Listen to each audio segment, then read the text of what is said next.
तो जो बिहार आज यूथ के लिए जाना जाता है, जो हमारी आबादी है, जो हमारी जनसंख्या है, उसमें सबसे ज़्यादा भागीदारी युवाओं की है। लेकिन युवाओं की अभी तक सरकार में पूछ ही नहीं हुई है और हमारे नेता इस बात पे बहुत ज़ोर देते हैं कि अगर हमें बिहार को आगे बढ़ाना है, तो हमें युवाओं को आगे बढ़ाना पड़ेगा। है हाजीपुर का विकास होना। आज जो हाजीपुर की स्थिति है, पिछले 20 सालों से यहाँ एनडीए का प्रतिनिधित्व रहा है, एनडीए के सांसद रहे हैं, एनडीए की सभापति हैं, एनडीए के विधायक हैं। लेकिन उसके बाद भी हाजीपुर की जो आज डेवलपमेंट का पैमाना पूछोगे, तो वो सिर्फ ये बोलते हैं कि हमने इतनी नलियाँ बनवा दी, इतने सड़कें बनवा दी। क्या मेरा डेवलपमेंट का पैमाना सिर्फ यही रह गया है? के अंदर आप देखोगे पॉल्यूशन के मामले में हाजीपुर सबसे निचले स्तरों पे आता है, रोजगार के मामले में सबसे निचले स्तर पे आता है। इतने सालों की आपकी राजनीतिक उपस्थिति होने के कारण एक के बाद भी एनडीए का ये हाल है। सवाल लालू जी और तेजस्वी जी से पूछते हैं, तो इस बार तेजस्वी जी को बिहार में आप भारी बहुमत से जिता करके विधानसभा भेजें और उनको बिहार का भावी मुख्यमंत्री बनाएं, ताकि विकास किस तरीके से होता है इनको हम लोग बताएंगे।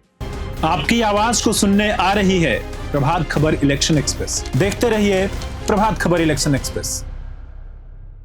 बिहार की सियासत में राघोपुर केंद्र बिंदु बना हुआ है और इस वक्त हमारी मौजूदगी राघोपुर विधानसभा क्षेत्र में है और हमारे साथ बातचीत करने के लिए बेहद ही खास मेहमान तेजस्वी यादव के करीबी और हाजीपुर विधानसभा सीट से इस बार दावेदारी करने वाले उत्पल यादव जी मौजूद है। उत्पल जी, बहुत बहुत स्वागत है। बहुत बहुत धन्यवाद। पूरी प्रभात खबर टीम के जितने भी लोग हमारे यहाँ आ जाए, उन सभी लोगों का बहुत बहुत धन्यवाद कि आपने हमें ये मौका दिया कि हम आपके समक्ष अपनी बातों को रख सकें।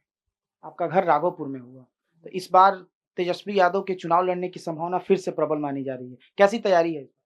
जी, बिल्कुल देखिए, हमारे नेता आदरणीय श्री तेजस्वी प्रसाद यादव जी, जो बिहार के युवाओं के एक वो प्रेरणा स्रोत हैं और उन्होंने एक बिहार के युवाओं के लिए एक आशा जगाई है कि अगर हमारी सरकार बनती है आगामी 2025 विधानसभा चुनाव में, तो जो बिहार आज यूथ के लिए जाना जाता है, जो हमारी आबादी है, जो हमारी जनसंख्या है, उसमें सबसे ज़्यादा भागीदारी युवाओं की है। लेकिन युवाओं की अभी तक सरकार में पूछ ही नहीं हुई है और हमारे नेता इस बात पे बहुत ज़ोर देते हैं कि अगर हमें बिहार को आगे बढ़ाना है, तो हमें युवाओं को आगे बढ़ाना पड़ेगा। हमें युवाओं को अच्छी शिक्षा देनी पड़ेगी, हमें उन्हें अच्छे रोज़गार देने पड़ेंगे, हमें उन्हें सुरक्षा देनी पड़ेगी, क्योंकि जब तक हमें अच्छी सुरक्षा नहीं मिलेगी, हमें रोज़गार नहीं मिलेंगे, तब तक हमारा बिहार विकास नहीं कर सकता है। आज जो हमारे बिहार की स्थिति है, वो पूरे देश में पिछड़े राज्यों में गिना जाता है। लेकिन जो हमारे नेता की जो सोच है कि अगर हमारी इस बार सरकार बनती है, तो अगले 5 साल के अंदर बिहार को देश के टॉप 10 राज्यों में लाने का उनका एक टारगेट है और उसी टारगेट के अंतर्गत उनकी जो अभी 17 महीने की सरकार बनी थी, उसमें उन्होंने अपना एक डेमो दिखाया, आप कह सकते हो कि कैसे सरकार में रह करके हम काम कर सकते हैं। उसी काम को लेकर के उनको हमारे माननीय मुख्यमंत्री जी कहते थे कि कहाँ से नौकरी लाओगे और कहाँ से पैसे दोगे, जिसको उन्होंने करके दिखाया। तो अगर कोई आदमी 17 महीने के अंदर इतना काम कर सकता है, अगर उनको 60 महीने का एक पूरा कार्यकाल मिल गया, तो ये हम लोग खुद सोच सकते हैं वो किस स्तर पे जाकर के काम को करेंगे और बिहार के युवाओं को आगे बढ़ाने का काम करेंगे। एक और सवाल कि 1995 से ये लालू परिवार का गढ़ रहा है राघोपुर। ये पिछले 20 सा एक टर्म को छोड़ दे 2010 से 15 तक का, तो कितना काम हुआ राघोपुर में? जी देखिए, बिल्कुल ये यहाँ से हमारे राष्ट्रीय अध्यक्ष लालू प्रसाद यादव जी, बिहार की प्रथम महिला श्रीमती राबड़ी देवी जी एवं अभी तेजस्वी यादव जी, देखिए कहते हैं कहने के लिए लोग बहुत सारे तरीके की बातें कहते हैं, लेकिन जिस समय में जिस चीज़ की आवश्यकता थी, हमारे नेता ने वो काम अवश्य किया है। आप टीका-टिप्पणी कर सकते हैं, मैं ये नहीं कहूँगा कि बहुत सारी चीज़ें हो गई, अभी भी बहुत कमियाँ हैं जिनको पूर्ण करने की आवश्यकता है और ये हमारे नेता भी इस चीज़ को एक्सेप्ट करते हैं। खैर अभी जो एक राघोपुर पुल का जो उद्घाटन हुआ, उसमें आपने देखा होगा कैसे नेताओं की होड़ लग गई थी क्रेडिट लेने के लिए, लेकिन हमारे नेता वहाँ क्रेडिट लेने नहीं आए। वो हमेशा ये चाहते हैं कि युवाओं का विकास हो, बिहार का विकास हो, राघोपुर का विकास हो। अगर क्रेडिट लेने की बात होती तो वो भी शायद आकर के उस दिन उपस्थित होते और क्रेडिट ले लेते। ये सबको पता है कि उसकी शिलान्यास किसके वक़्त में हुई थी और किस-किस लोगों के अंतर वो जब विभाग था तो हुई थी। वो किसी जनता से छिपा हुआ ये सब चीज़ें नहीं है। राघोपुर में हमारे नेता ने कहा है कि ज्यों ही हमारी सरकार बनेगी, राघोपुर को एक मॉडल बना करके बिहार में विकसित किया जाएगा। लेकिन तेजस्वी जी लालू जी जब थे तो उस समय समाज के लोगों को आगे बढ़ाने की आवश्यकता थी। राबड़ी देवी जब थी तो समाज को आगे बढ़ाने की आवश्यकता थी। उसके बाद से पिछले 20 सालों से एनडीए का प्रतिनिधित्व रहा है, अगर बीच में आप कुछ महीनों या कुछ साल को अगर आप छोड़ दें।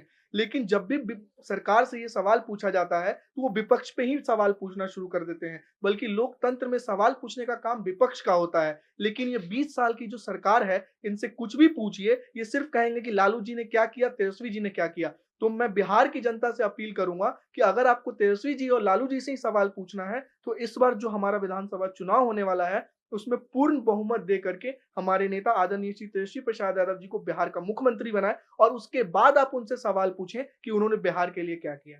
एक और सवाल कि उत्पल जी इंजीनियरिंग कर आए। राजनीति में आने का क्या उद्देश्य था? जी देखिए, मैंने इंजीनियरिंग भी किया है, उसके बाद मैंने एमबीए भी किया है और कहते हैं कि शायद ये मेरी जन्मभूमि भी है और मैं इसे अपनी कर्मभूमि भी मानना चाहता हूँ। हम बिहारियों के अंदर मैं ये हमेशा कहता हूँ और आज आपके माध्यम से इस बात को दोहराना चाहता हूँ, हम बिहारियों के अंदर एक बहुत बड़ी नेगेटिव चीज़ है कि ज्यों ही हम सक्सेसफुल हो जाते हैं, हम अपने राज्य को छोड़ कर के दूसरे राज्य में चले जाते हैं और बिहार को कोसते हैं कि बिहार में कुछ भी नहीं है। मेरा मानना है कि अगर आप किसी के योग्य हैं, किसी चीज़ के लायक हैं, तो आपको बिहार में रह कर के बिहार की सेवा करनी चाहिए और मेरी यही सोच है कि अगर ऊपर वाले ने मुझे पढ़ने का मौका दिया, इस जन्म में इस लायक मुझे अगर बनाया है, तो मैं क्यों नहीं अपनी राज्य, अपनी भूमि हाजीपुर, बिहार में रह कर के अपने हाजीपुर वासियों का और अपने बिहार वासियों को आगे बढ़ाने का काम करूँ। हाजीपुर से इस बार चुनाव लड़ने का भी आपके प्लान है? जी, बिल्कुल देखिए हम लोग पिछले डेढ़ 2 सालों से हम लोग तैयारी कर रहे हैं और निरंतर हमारे पिताजी भी राजद से जुड़े रहे हैं। देखिए चुनाव लड़ना कोई बहुत बड़ा मुद्दा नहीं है, मुद्दा है हाजीपुर का विकास होना। आज जो हाजीपुर की स्थिति है, पिछले 20 सालों से यहाँ एनडीए का प्रतिनिधित्व रहा है, एनडीए के सांसद रहे हैं, एनडीए की सभापति हैं, एनडीए के विधायक हैं। लेकिन उसके बाद भी हाजीपुर की जो आज डेवलपमेंट का पैमाना पूछोगे, तो वो सिर्फ ये बोलते हैं कि हमने इतनी न नलियाँ बनवा दी, इतने सड़कें बनवा दी। क्या मेरा डेवलपमेंट का पैमाना सिर्फ यही रह गया है कि एक छोटे से पार्क का अगर आप उद्घाटन करते हैं हाजीपुर विधानसभा के अंतर्गत, तो आपको पूरे ढोल ताशे लेकर के आने पड़ते हैं। क्या डेवलपमेंट का आपका पैमाना सिर्फ यही रह गया है? अगर आपको वाक़ई में हाजीपुर का डेवलपमेंट करना है, तो आपको सड़कों, नालियों और पार्कों से ऊपर उठ कर के काम करना पड़ेगा और जब इस चुनाव का वक़्त आया है, तो आप ये जुमलेबाज़ी करते हो कि हाजीपुर की जो प्रमुख शहरें हैं, हम उनको डेवलप करेंगे। क्यों हाजीपुर के प्रमुख सड़कें आपके जो दिल्ली से बड़े-बड़े नेता आए हैं, उससे प्रमुख शहरों से निकल जाएँगे, इसलिए आपको हाजीपुर के प्रमुख शहरों को विकास करना है और वो भी इस समय जब अभी बारिश का मौसम है और बारिश के मौसम में आप हाजीपुर की सड़कें बनाएँगे, तो ऑब्वियस सी बात है कि वो खराब हो जाएँगी और उसके बाद आप स्टेटमेंट देंगे मीडिया में आकर के कि हम इसके ऊपर केस करेंगे, उसके ऊपर केस करेंगे और आप माने कि जो भी प्रॉब्लम होती है आप दूसरे पे आप एक्सेप्टेबिलिटी आपके अंदर नहीं है, आप ज़िम्मेदारी नहीं लेते हैं, बल्कि आप जनता के चुने हुए प्रतिनिधि हैं, आपको ज़िम्मेदारी लेनी पड़ेगी। और हाजीपुर का जो डेवलपमेंट या बिहार के जो डेवलपमेंट का पैमाना होता है, वो मेरी समझ से ये है कि वहाँ रह रहे लोग की लाइफ़ कितनी आसान है, कितनी सुगम है। आज हाजीपुर के अंदर आप देखेंगे पॉल्यूशन के मामले में हाजीपुर सबसे निचले स्तरों पे आता है, रोज़गार के मामले में सबसे निचले स्तर पे आता है। इतने सालों की आपकी राजनीतिक उपस्थिति होने के कारण एक के बाद भी एनडीए का ये हाल है कि यहाँ पे डेवलपमेंट का डी भी नहीं है। पटना से सटे हुए हाजीपुर विधानसभा है और राजधानी से हम सिर्फ 20 किलोमीटर की दूरी पे हैं। उसके बाद भी जो ही आप महात्मा गांधी सेतु को आप क्रॉस करोगे, आपको पटना और हाजीपुर का एक डिफरेंस दिख जाएगा, ट्रैफिक मिसमैनेजमेंट दिख जाएगा, पॉल्यूशन दिख जाएगा, रोडों की स्थिति कितनी जर्जर है, वो दिख जाएगी। तो इसका सवाल जो ही आप यहाँ के माननीय विधायक से पूछोगे, वो लालू जी और तेजस्वी जी पे मामला थोपने लगते हैं। तो मेरी जनता से यही अपील है कि जब ये सवाल लालू जी और तेजस्वी जी से पूछते हैं, तो इस बार तेजस्वी जी को बिहार में आप भारी बहुमत से जिता करके विधानसभा भेजें और उनको बिहार का भावी मुख्यमंत्री बनाएं, ताकि विकास किस तरीके से होता है, इनको हम लोग बताएँगे।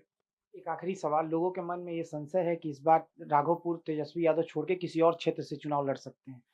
जी देखिए, हमारे नेता हैं आदरणीय तेजस्वी प्रसाद यादव जी और वो जहाँ से भी चुनाव लड़ेंगे, मुझे लगता है आज बिहार में उनका ऐसा क्रेज़ है बल्कि अभी तक वो पूरे कभी मुख्यमंत्री भी नहीं बने हैं, सिर्फ़ डिप्टी सीएम बने हैं। उसके बाद भी वो बिहार के युवाओं के यूथ आइकन बने हुए हैं और इसका जीता जाता एग्ज़ाम्पल अभी जो एक रैली चल रही है माननीय नेता प्रतिपक्ष श्री राहुल गांधी जी और तेजस्वी जी की, इसमें जो भीड़ दिख रही है आपको, ये कोई पैसों से बुलाई हुई भीड़ नहीं है। ये वह जनता है जो बिहार सरकार से त्रस्त हो चुकी है, सेंट्रल गवर्नमेंट से त्रस्त हो चुकी है और वो जनता अपने आप इस बारिश में, धूप में जब वहाँ के क्षेत्रों में अब बाढ़ आया हुआ है, उसके बाद भी वो सड़कों पे हुजूम लगाए हुए हैं, सिर्फ़ एक झलक पाने के लिए हमारे नेता आदरणीय तेजस्वी प्रसाद यादव जी और राहुल गांधी जी का। ये शायद कहते हैं कि बिहार हमेशा से लोकतंत्र की जननी रही है और शायद ये शुरुआत है कि बिहार परिवर्तन की ओर बढ़ रहा है और पूरे देश को एक संदेश देने की कोशिश कर रहा है कि बिहार हमेशा से एक संदेश देता आया है कि इस बार परिवर्तन तय है और इस बार बिहार में माननीय तेजस्वी प्रसाद यादव जी के निर्देश में और उनके लीडरशिप में बिहार में इस बार उनकी सरकार बनेगी और बिहार का चहुमुखी विकास होगा। बहुत-बहुत धन्यवाद उत्पल जी, आपको आगामी विधानसभा चुनाव के लिए ढेर सारी शुभकामनाएँ। तो हमने हाजीपुर से लेके राघोपुर विधानसभा क्षेत्र के तमाम मुद्दों पर बात की और यहाँ पे कितना विकास हुआ है और आगामी विधानसभा चुनाव के लिए क्या एजेंडा है, इस पे विस्तार पूर्वक चर्चा की। वीडियो जर्नलिस्ट साहिल के साथ आयुष राज द्विवेदी, राघोपुर, प्रभात खबर। प्रभातखबर.com, विश्वास वही, रफ्तार नहीं।